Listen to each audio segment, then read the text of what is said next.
الحمد للہ رب العالمین والصلاة والسلام علی نبینا محمد وعلی آلہ وصحبہ اجمعین اما بعد۔ عزیز طلبہ، کل کے درس میں آپ لوگوں نے پڑھا ہے کہ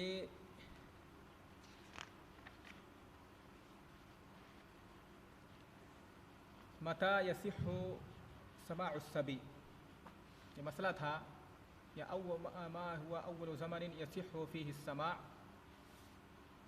صبی کا حدیث کا سماع کرنا، اس کا تحمل کب صحیح مانا جائے گا۔ تو اس بارے میں علماء کے اقوال اور ان کے آراء بیان کیے گئے تھے اور ہر ایک کی دلیل کیا ہے، اور پھر راجح قول بتایا گیا تھا اور جو مرجوح قول ہے اس کا بھی مناقشہ کیا گیا تھا۔ آج کا جو مسئلہ ہے کل ہی سے متعلق ایک اور یہاں پر ابن الصلاح کا قول باقی رہ گیا تھا۔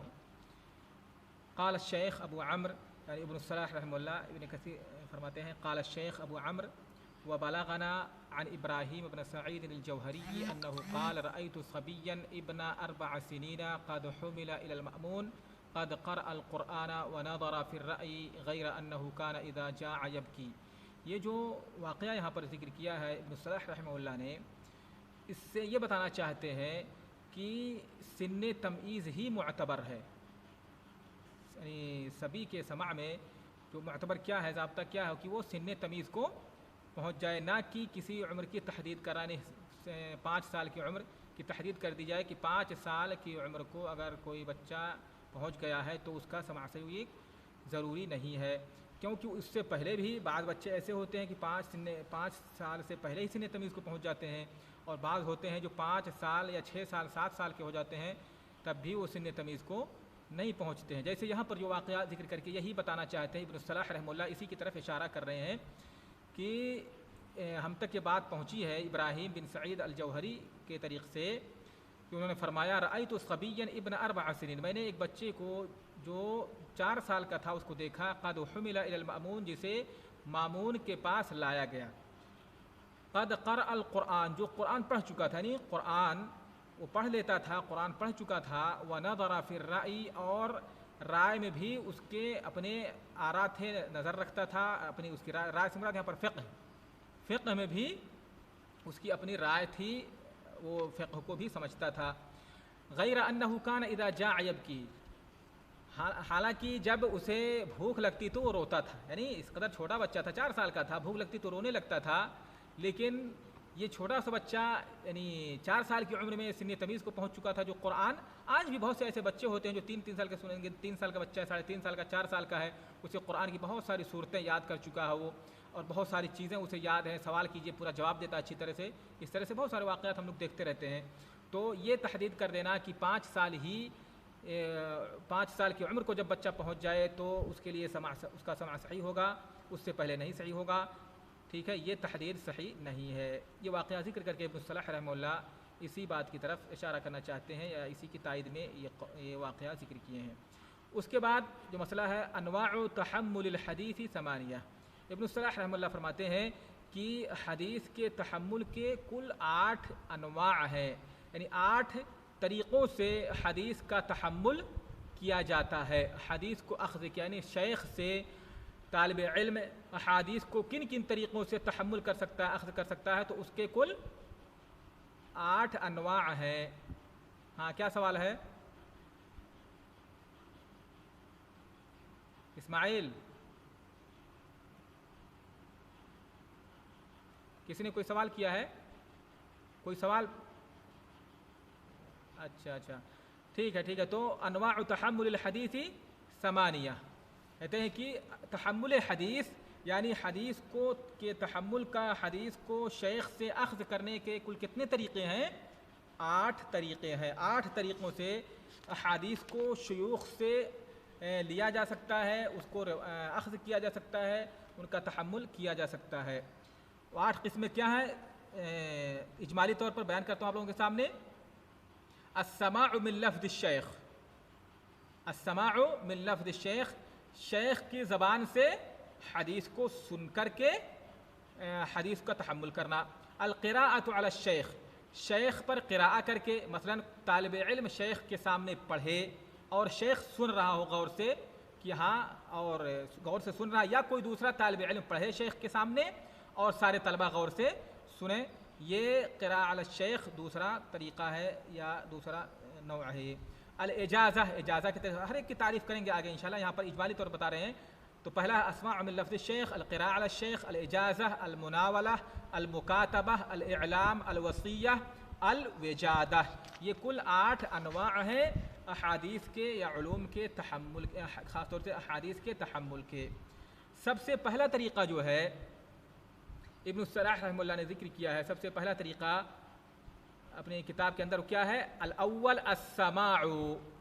کہتے ہیں سماع، سماع کا معنی جانتے ہیں سننا. بأن يكون من لفظ المسمع حفظا او من کتاب.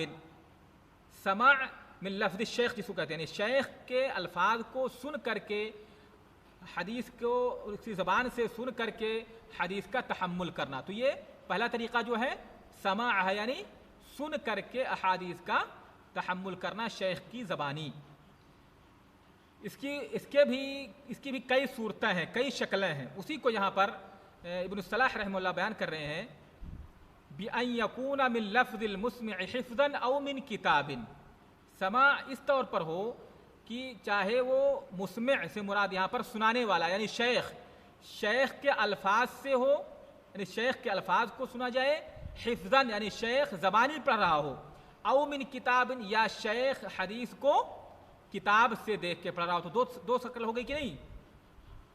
یعنی شیخ حدیث کو جو سنا رہا ہے، مسمع حدیث کو جو سنا رہا ہے، ایک زبانی سنا رہا ہے، ایک طریقہ ہو گیا، ایک صورت ہو گئی سماع کی.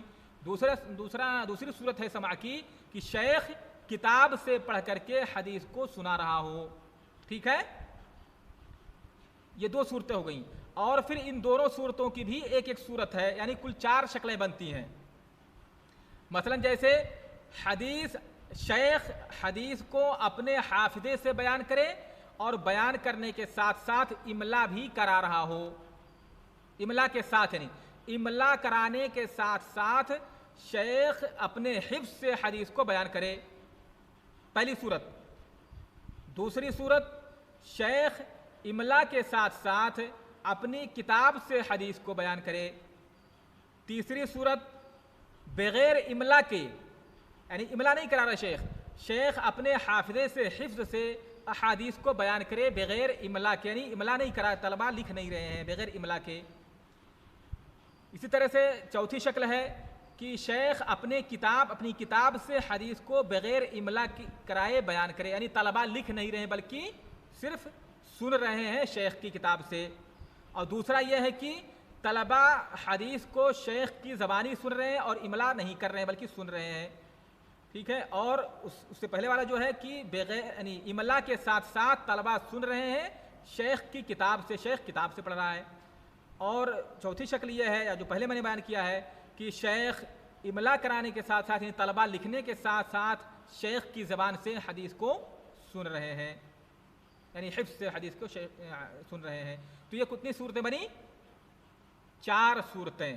اسی کو امام سیوطی رحمہ اللہ نے فرمایا ہے، تدریب الراوی کے اندر فرماتے ہیں امام سیوطی، وہوا یعنی السماع من لفظ الشیخ وہوا املاء وغیرہ ومن کتاب ومن حفظ ومن کتاب.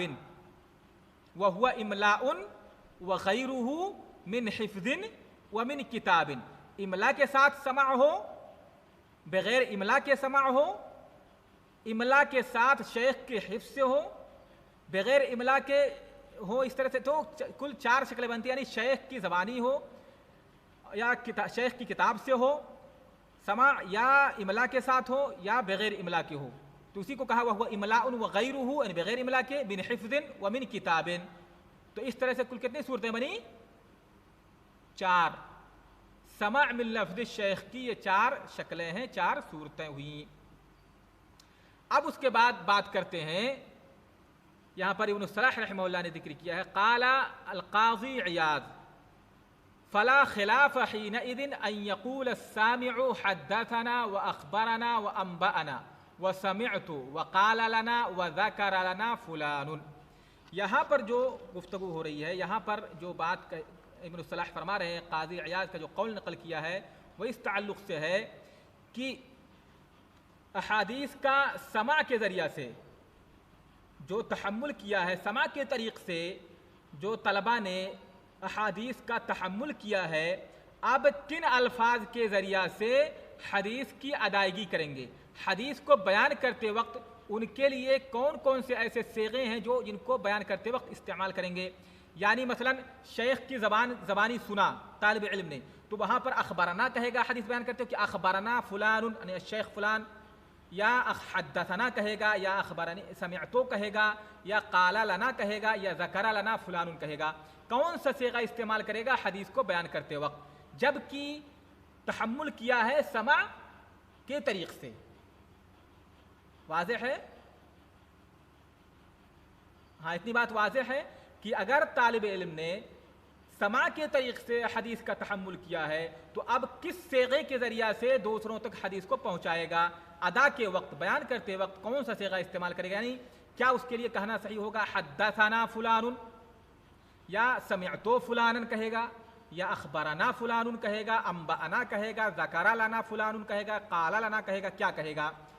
تو قاضی عیاض کا قول نقل کرتے ہوئے ابن الصلاح رحمہ اللہ فرماتے ہیں کہ قاضی عیاض فرماتے ہیں فلا خلاف حینئذ، اس صورت میں یعنی جب تحمل سماع کے طریق سے ہو تو ایسی حالت میں سامع کے لیے کہنا ان الفاظ کو استعمال کرنے میں کوئی اختلاف نہیں ہے۔ ان یقول السامع، یعنی سننے والا کون؟ طالب علم، ان صیغوں کا استعمال کرے، حدثنا، اخبارنا، یا انبأنا، یا سمعتو کہے، یا قال لنا فلان کہے، یا ذکر لنا فلان کہے، ان تمام صیغوں کے استعمال میں کوئی اختلاف نہیں ہے۔ ٹھیک ہے؟ عبارت سمجھ میں آ گئی آپ لوگوں کو؟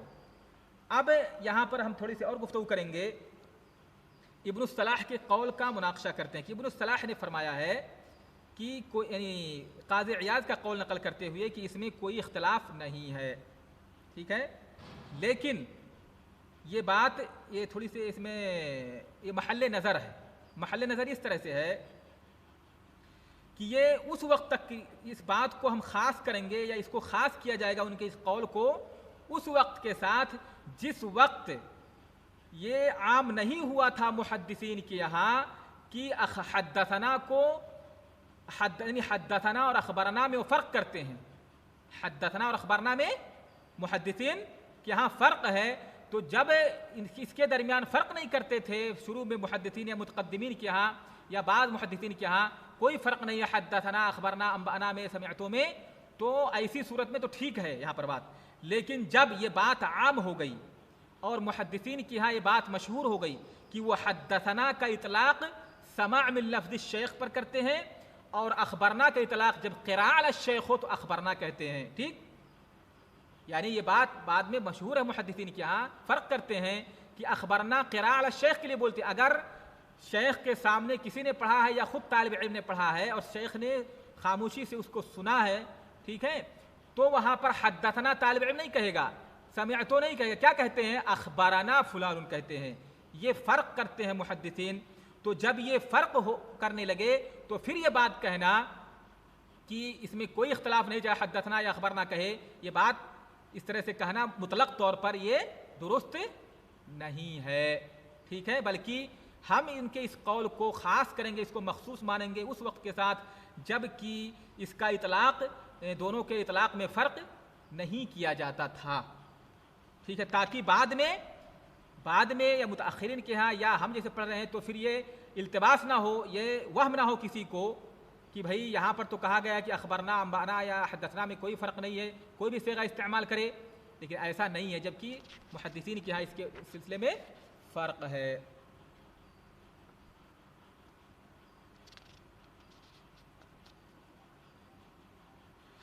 اسی قاضی عیاض کا پھر ابن الصلاح رحمہ اللہ کے اس کے بارے میں جو حافظ عراقی کی ایک توجیح پیش کی ہے، قاضی عیاض کی اس قول کی انہوں نے توجیح کیا پیش کی ہے کہ بھائی سامع کے لیے جو سننے والا اس پر یہ واجب نہیں ہے، یہ جو انہوں نے کہا کہ خلاف نہیں، اجماع نقل کیا نا کہ اس میں کوئی اختلاف نہیں ہے، تو طرح سے اجماع ہے، ان کے اس اجماع کی توجیح کرتے ہوئے حافظ عراقی فرماتے ہیں لا شک انه لا يجب على السامع